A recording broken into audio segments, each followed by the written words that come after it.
ഈ ചെടിയുടെ അവസ്ഥ കണ്ടോ, ആകെ തളർന്ന് ഇലകളൊക്കെ മഞ്ഞച്ച് നശിച്ചു പോയി. ഇവ നല്ല മിടുക്കനാണ്. ഇത് നമ്മുടെ ഇൻഡോർ വെച്ചിരിക്കുന്ന CC പ്ലാന്റ്. ഒരു മീഡിയം വെയിലും മീഡിയം മഴയും ഒക്കെ ഇതിന് താങ്ങാൻ പറ്റുകയുള്ളൂ.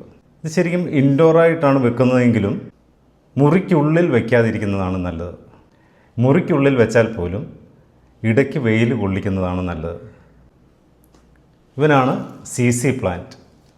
ചിലർ ZZ പ്ലാന്റ് എന്ന് പറയും. ഇതിനെ ഏതെങ്കിലും ജനലിൻ്റെ ഭാഗത്ത്, സൂര്യപ്രകാശം വീഴുന്ന ഒരു ഭാഗത്ത് വയ്ക്കാനായിട്ട് ശ്രദ്ധിക്കുക.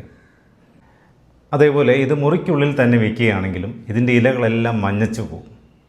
ആരോഗ്യമില്ലാത്തതായിട്ട് തളർന്ന് തണ്ടുകളൊക്കെ ഒടിഞ്ഞ് വീഴുന്ന ഒരവസ്ഥയിലേക്ക് പോകും.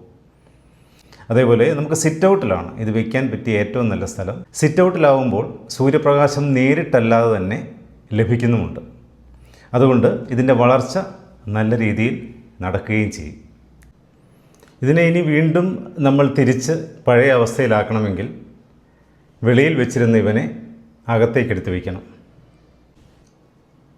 അങ്ങനെ വെളിയിൽ നിന്ന് കഴിഞ്ഞപ്പോൾ സംഭവിച്ച മാറ്റം കണ്ടു. ഇതും തമ്മിലുള്ള ഒരു മാറ്റം. ഇതിൻ്റെ ഇലകളെല്ലാം മഞ്ഞച്ചു പോയി, തണ്ട് ചീഞ്ഞു തുടങ്ങി. ഇനി ഇതിനെ തിരിച്ച് നമ്മൾ ഇൻഡോറാക്കി മാറ്റുകയാണെങ്കിൽ കുറച്ച് ദിവസങ്ങൾ കൊണ്ട് ഈ ഒരു രീതിയിലേക്ക് മാറും. CC പ്ലാന്റ് പ്രൊപ്പഗേറ്റ് ചെയ്യാനായിട്ട് വളരെ എളുപ്പമാണ്. ഇതിൻ്റെ ഇലകളെല്ലാം തന്നെ വെറുതെ മണ്ണിൽ കുഴിച്ചു വെച്ച് കഴിഞ്ഞാൽ ഓരോ ചെടിയായിട്ട് മുളച്ചു വരും. ഇല്ലെങ്കിൽ ഇതിൻ്റെ തണ്ട് മുറിച്ച് വെച്ച് കഴിഞ്ഞാലും പുതിയൊരു ചെടിയായിട്ട് മാറും. ഇത്രയും ഇലകൾ ഓരോ ചെടികളായിട്ട് മാറുന്നവയാണ്. അപ്പോൾ ഈ ഒരു പോട്ടിൽ നിൽക്കുന്ന ഈ ചെടി കൊണ്ട് എത്രമാത്രം തൈകൾ ഉണ്ടാക്കാമെന്ന് ആലോചിച്ച് നോക്കുക. ഒന്നുകിൽ ഈ ഇലകൾ മുറിച്ച് വെച്ച് പ്രൊപ്പഗേറ്റ് ചെയ്യുക, അല്ലെങ്കിൽ തണ്ട് മുറിച്ച് വെച്ച് പ്രൊപ്പഗേറ്റ് ചെയ്യുക. മണ്ണും മണലും കൂടി മിക്സ് ചെയ്ത ഒരു പോട്ടിംഗ് മിക്സ് എടുത്ത് അതിലാണ് ഈ ചെടി കിളിർപ്പിച്ചെടുക്കേണ്ടത്. ഇത് നമ്മുടെ മുറിക്കുള്ളിലെ വായു ശുദ്ധമാക്കുന്നു എന്നൊക്കെ പറയാറുണ്ട്.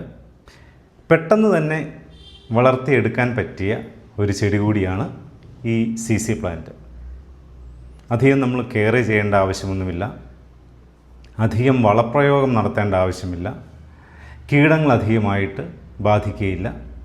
പക്ഷേ ഒരു കാര്യം മാത്രം ശ്രദ്ധിക്കുക, ശക്തമായ വെയിലത്തും മഴയത്തും ഇതിനെ വയ്ക്കരുത്.